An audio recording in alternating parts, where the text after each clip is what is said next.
La polygamie. Parce que l'évêque doit être irréprochable, mari d'une seule femme. Qui ça? L'évêque, c'est ce qui est écrit dans la Bible. Je n'ai pas compris qui doit te croire? Qui doit te... Je m'ai bien entendu. L'évêque, hein? Le leader de l'église. Tu dis quoi? L'évêque, le leader de l'église, le pasteur, le prophète, mari d'une seule femme. Mari d'une seule femme, irréprochable. Vous n'êtes pas irréprochable apparemment. Non, attends, calme-toi. Moi, je t'ai dit que je n'ai pas entendu. Tu dis que dans la Bible dit l'évêque. Je t'ai dit c'est l'évêque. Il te demande. Mais ça veut que tu m'arrives. Mais je sais que tu m'as vu venir. Donc maintenant, il t'a pas dit que je suis évêque. Et tu prends le problème d'évêque pour mettre sur moi. Même si on dit tu me cherches, ça fait un. De deux. Tu viens encore me dire mes collègues pasteurs. Donc ce qui signifie que les pasteurs ont l'arc-en-ciel qui descend sur eux. Ah, il y a une différence. Justement, ils n'ont pas l'arc-en-ciel. Ces personnes-là, mon journaliste, ils sont bêtes.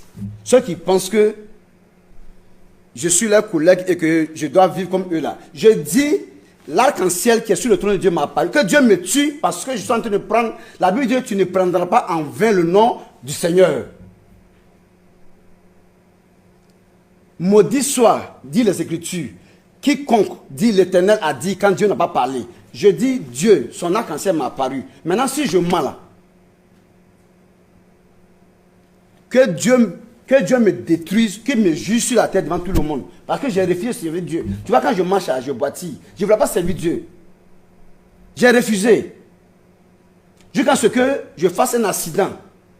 Et mes parents, quoique il y a mon oncle qui voulait m'amener dans une clinique où ils ont demandé 1 300 000 francs pour que l'opération se fasse de sorte que l'os soit bien soudé sans problème.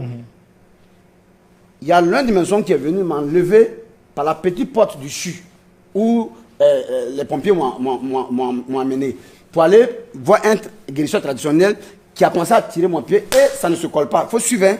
Maintenant, 3 fois il est venu, ça ne va pas. Donc, la 4e fois qu'elle est venue, mon oncle m'a dit, s'il vient cette fois-ci là, et puis il dit, c'est pas rentrer là, on va lui couper ton pied quand on est fatigué. Donc quand j'ai vu que je partais pour rester avec un seul pied, j'ai pris la Bible, j'ai lu tout le Nouveau Testament là. Quand j'ai fini, j'ai dit à Dieu, pardon, si tu as pu me donner mon pied, que je me lève à nouveau, je vais te servir. Je ne savais pas que Dieu m'avait coincé comme ça pour que je puisse aller jusqu'à un serment. C'est comme ça quand le gars est venu, il m'a dit non. Il a dit, mes parents dit que c'est bon, que c'est bon. C'est comme ça que je me suis levé. Je me suis levé là. J'ai dit, je ne vais plus à l'église encore. Une autre situation est venue encore. Pour couper l'histoire, je me suis retrouvé maintenant dans une église d'un prophète nigérien. Là, lui va me dire, ah petit, il faut laisser ce qui t'est venu parler là. Donc fais travail, laisse ça que je vois un appel sur toi qui est très très important. Il voit un signe d'appel sur toi, il dit, homme de Dieu, vrai, il faut prier pour mon travail. Ça. Moi, enfin, Dieu, je ne vais pas faire. Non, c'est comme ça que j'ai refusé. Et puis j'ai dit maintenant un jour que bon, depuis là, partout où je vais, on me dit, j'ai servi Dieu. Dans ce cas-là, si Dieu lui-même croit que c'est vrai, qu'il m'a appelé là, il ne faut pas faire commission aux gens qui n'ont pas peur de moi. Il n'a qu'à me montrer un signe. Pour moi, je pensais qu'un vieux allait sortir comme ça pour me dire que, petit, tu t'appelles Jean-Pierre, c'est ça? J'ai dit oui. Toi, tu dois faire. Moi, c'est un truc que j'ai pensé. J'ai dit, ce vieux-là, je ne l'ai jamais vu, il ne me connaît pas, je ne le connais pas. Donc, ça, vraiment, c'est vrai. C'est un truc comme ça que je pensais. Je suis dans ma chambre. Je dormais, j'ai vu d'abord l'arc-en-ciel dans la vision. 2 semaines après, ils sont en train d'étudier dans ma Bible. Et puis, je vois dans ma chambre l'arc-en-ciel qui est vu dans la vision, qui apparaît dans mon plafond, avec les nuages, avec le soleil. Voilà comment je me suis levé. Ce qui fait que, quand je parle là, tu vois que je parle tout, je n'ai pas peur. Avec conviction. Avec conviction. Parce que j'ai su que Dieu m'a vraiment appelé, qui a vraiment besoin de moi. Donc, ce qu'ils sont en train de dire là, donc il ne faut pas qu'ils se comparent à moi. Ils sont partis à l'école pour devenir pasteurs. Donc, on les a parlé d'un Dieu que celui-même qui les a parlé n'a jamais vu, que ceux n'ont pas vu. Moi, Dieu m'a apparu. Il m'a apparu. Donc, ce qui fait que, ce n'est pas les collègues. Pour qu'ils soient, ce n'est pas une manière de me prendre, mais c'est ce que j'ai vécu qu'ils n'ont pas eu, que Dieu ne les a pas donné. C'est ça que je parle. Est-ce que, pour faire court, Clore, puisque nous sommes aussi à la fin, oui, effectivement. Est-ce que vous permettez aux chrétiens, parce que les chrétiens ont une phobie de la polygamie, est-ce que la polygamie est un péché, simplement? Je voulais dire que la polygamie sera un péché lorsque les chrétiens vont se trouver un autre patriarche à part Abraham. Je voudrais dire que la polygamie sera un péché lorsque les chrétiens n'iront plus en Israël pour faire le pèlerinage, parce que Israël là est issu d'une famille polygame. 2 sœurs de même père, même mère, plus les 2 servantes que Jacob, qui s'appelle Israël, là, a pris pour créer le peuple d'Israël qui est là. Et le nom d'Israël se trouve dans la Jérusalem céleste. Donc, le nom des polygames là, se trouve là-bas. Ce sont mes reins, c'est mon argent, c'est ma sagesse. Personne ne peut me demander qu'est-ce que je fais de mes reins. Ce n'est pas son problème. D'accord. Merci beaucoup, prophète. Une avant-dernière question. Est-ce que vous avez un père spirituel? C'est vrai que vous avez expliqué comment vous êtes arrivé dans ce sacerdoce-là, mais est-ce que vous avez un père spirituel, quelqu'un qui vous a suivi? J'ai été à l'église en vain d'être le messager de Dieu par ses signes. Donc, par rapport à l'église où je partais, l'homme de Dieu dans l'église de qui je partais, était mon père spirituel là-bas. Mais par rapport au message que je passe aujourd'hui, je n'ai pas de père pour ça. C'est venu par inspiration. Depuis que l'arc-en-ciel m'a apparu, alors c'est comme ça que Dieu a commencé à me parler. Donc vous n'avez fait ni l'école du ministère, ni le catéchisme, rien. Non, je n'ai rien fait. D'accord. Tout ce que j'enseigne... Est-ce qu'un pasteur doit être formé d'abord? Oui, effectivement, c'est pour cela, quand des pasteurs me rencontrent et me disent que, Zungana, je veux que tu sois mon père, je dis non. On n'accouche pas quelqu'un dans la rue comme ça, c'est pas un chien. Donc, ce qui signifie que tu dois venir d'abord, je vais te former, te donner vraiment la connaissance que j'ai, et c'est cette connaissance que j'ai là, que je vais te transmettre là, que j'ai appelé mon fils en toi. Et toi, tu as porté le nom de mon fils par là, quoi. Merci beaucoup, prophète Jean-Pierre Zougrana du Centre missionnaire de la parole révélée. Vous avez passé un séjour, on va dire missionnaire, au niveau de Brazzaville, invité par l'église ou l'assemblée Jéhovah Jireh, je ne sais pas si je me trompe. Et vous allez rentrer chez vous. Nous avons parlé donc, nous avons invité pour comprendre qui vous êtes. Et surtout, je disais en suivant le reportage, il y a deux mots qui m'ont interpellé, deux expressions. Le messager de l'Alliance, qui est votre appellation, mais aussi le fait que vous parliez du vrai visage du Créateur. C'est quoi le vrai visage du Créateur? Nous allons nous séparer par là. Effectivement, en une minute, le vrai visage du Créateur, c'est que tout ce qui est attribué à Satan dans la vie des hommes, c'est Dieu lui-même qui le fait dans la Bible. Dans la Bible, tout ce qu'on vous fait croire, écoute-moi bien, quand tu poses la question à un pasteur, mais dans la Bible, là, où est-ce qu'on parle de Satan? Satan a dit à faire quoi dans la Bible?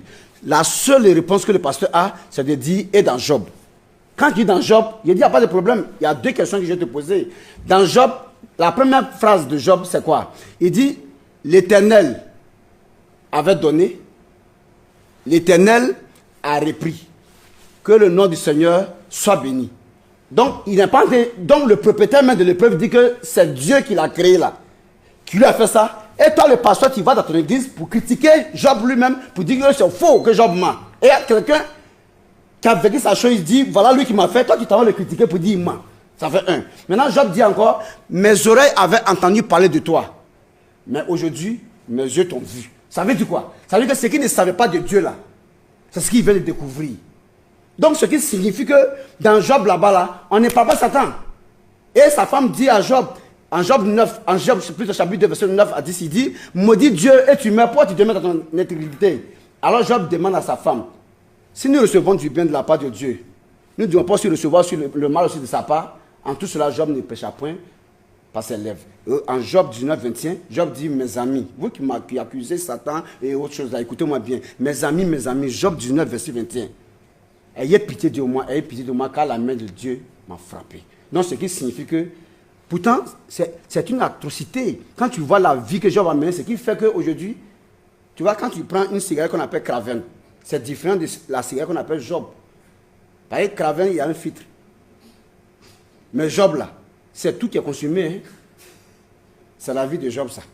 Et deuxièmement, tu ne vas pas trouver un pasteur qui a le courage de nommer son fils Job ou bien son ministère, à quoi tu ris? Donc, je m'arrête là pour dire, tu comprends? Pourtant, ce qui fait que personne ne veut porter le nom de Job là. Job dit, c'est Dieu. Et à la fin du livre de Job, Job 43, tu sais ce qui c'est au verset 7. Dieu dit à Job, fais-moi venir tes amis. Ils sont venus, puis il les a dit, c'est par égard pour mon serviteur Job que je ne vais pas vous traiter selon votre folie. Car vous n'avez pas parlé de moi avec droiture comme l'a fait mon serviteur Job. Job qui a accusé Dieu là. Dieu lui dit, qu'il a été très sage, il a parlé de lui avec droiture, et ses amis qui ont accusé Satan là, Dieu dit, ils ont parlé avec folie. Voilà où je vais m'arrêter pour dire que tout pasteur qui voit Satan comme étant à la base des difficultés que l'être humain vit là, c'est pas folie qui parle selon ce que Dieu a dit à Job et à ses amis. Donc ici, ce qu'il faut retenir en conclusion, Satan égale Dieu, Dieu égale Satan. C'est-à-dire, en conclusion, c'est deux choses. Premièrement, il y a ce qu'on appelle les épreuves de la vie. Là, tu n'as rien fait, mais Dieu envoie des situations qui vont te permettre en ce moment-là de mesurer la valeur de ce que tu cherches, que tu viens d'avoir. Ça, c'est la raison des épreuves. La deuxième chose, la dernière, c'est que les difficultés qui nous arrivent là, ça vient en guise de châtiment par rapport à un mauvais comportement qu'on se donne.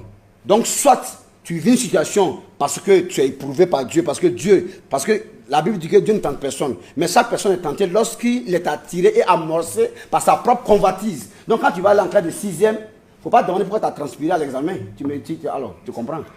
Alors, merci, c'est la fin. On aimerait bien vous garder, mais merci voilà. Bien. Est-ce que Satan n'existe pas? Est-ce qu'on peut comprendre ça comme ça? Dans la Bible, Satan n'existe pas. Hein?